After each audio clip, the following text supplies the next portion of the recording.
काम गर्दै लास्टै पुग्छ पवित्र आत्माले भन्दै हुनुहुन्छ अल्लाह परमेश्वर आजदेखि तिम्रो पेट दुख्दैछ छुटकारा हुँदैछ छुटकारा हुँदैछ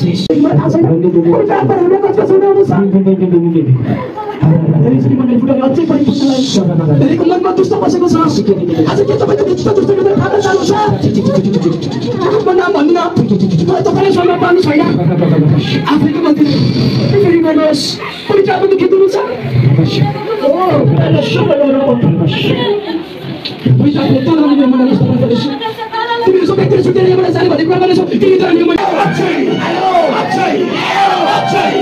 शक्ति काले सामर्थ्यले